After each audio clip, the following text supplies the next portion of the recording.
If you want to get in contact with me, the best way to do it is on Instagram. If you just want to say what up, if you want to tell me you love my videos, you can tell me that you hate my videos. The best way to do that is on Instagram.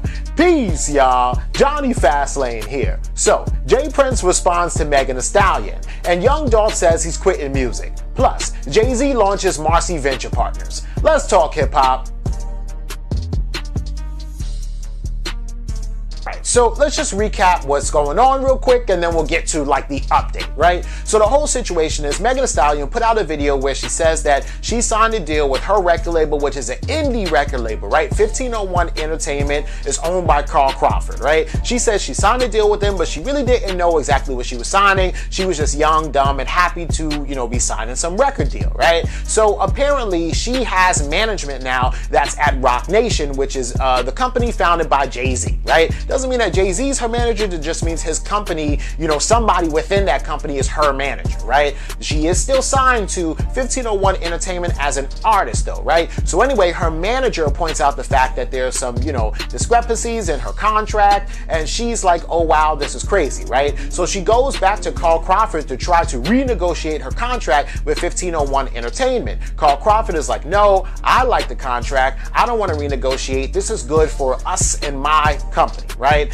And the whole situation is, then, he kind of just stopped her from coming out with any music because she wanted to renegotiate, and he's like, no. And as a matter of fact, now you can't drop anything, right? So then that same day, she went to the Houston court and basically told them what was going on. And that judge actually did grant her a temporary restraining order against Carl Crawford, the CEO of her record label, and against the record label. So now all of a sudden she can drop new music, right? If she wants to drop something on March 6th, which is today or tomorrow, or one of these days, that's soon, or yesterday maybe, right? But anyway, so the whole situation is that then, also on the paperwork that she filed in the court brings up Jay Prince's name, because he's an OG, triple OG, and him and Carl Crawford together own 1501 Entertainment, right? So Jay Prince goes on Instagram, he puts up this picture, and he says, okay, now my name is caught up in litigation, and we're gonna get this straight, right? So he says, Megan Thee Stallion, along with Roc Nation employee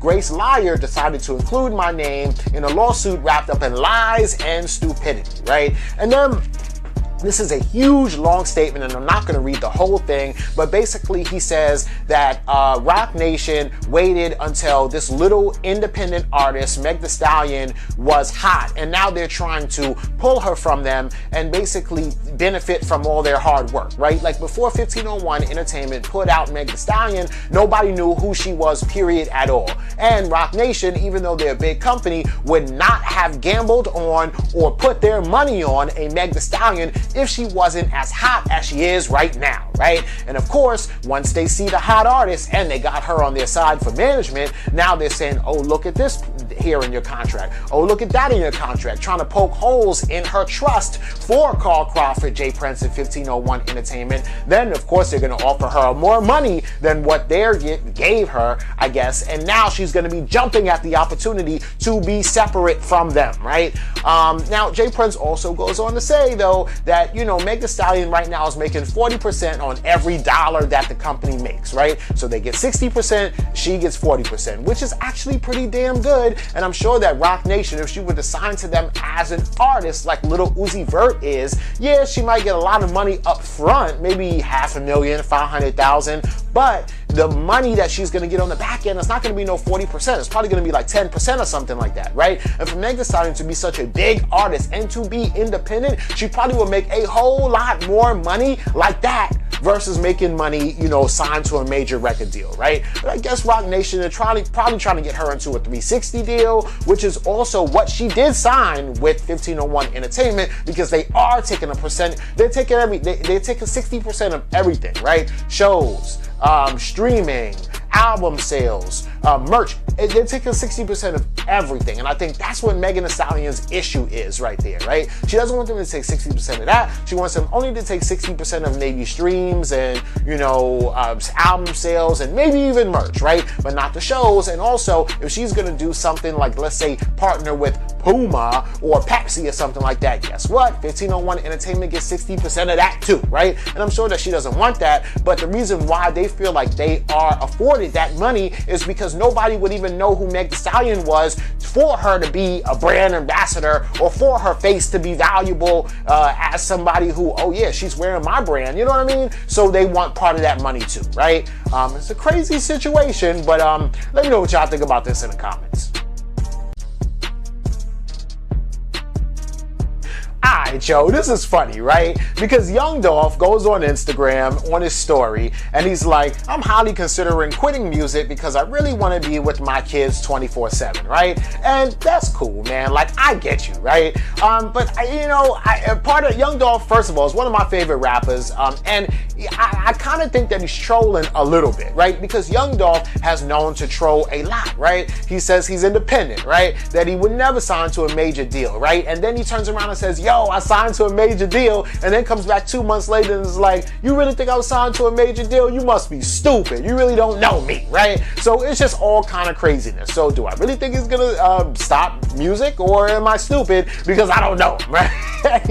But here's the whole situation. I could see Young Dolph quitting music because he's a hustler, right? And hustlers, Young Dolph has made so much money on music, being independent at this point, that yeah, he got his money, now he can invest in other businesses, property, gas stations, restaurants, and still have his record label, Paper Route Entertainment, plus his little cousin is his biggest artist, Key Glock, and he can do that too. Key Glock can be the big rapper, and Young Dolph doesn't really have to rap ever again, and he's also like 35 years old now, so why would he want to, right? So there's that part of it, but then there's also the part where, come on, man, Young Dolph always is like that flashy, rich nigga, you got, blue diamonds in your mouth, and I can't really just imagine or see Young Dolph just quitting music and not being that guy, at all, right? So I don't see him doing it, but at the same time, I kind of do see him doing it, right? But I guess we'll have to see. But also, he did delete everything off of his Instagram. But then he also did add stuff to his Instagram again, and then he just put up this right here, which is just showing that he's going on tour with Key Glock. So he ain't quitting touring because they finna get money off of that. And that's what I'm saying. Like, I don't think Young Dolph was quitting music, but I guess only time will tell, right? But let me know what y'all think about this in the comments.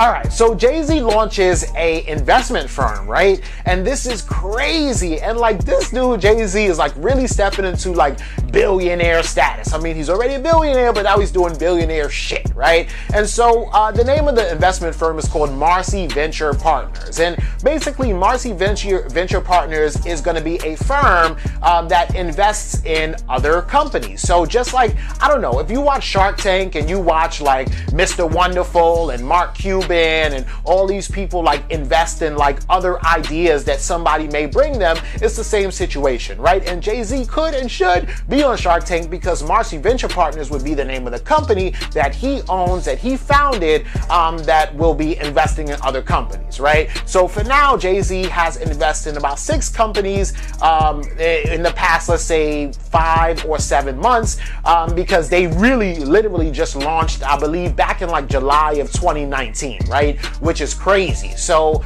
they invested like in this tech company called Wheels. They invested in this other company called Hungry AM or something like that, which is like a food delivery service, sort of like Uber Eats, right? And they also invested, and this is their biggest investment, they invested in Rihanna's Savage Fenty line, right?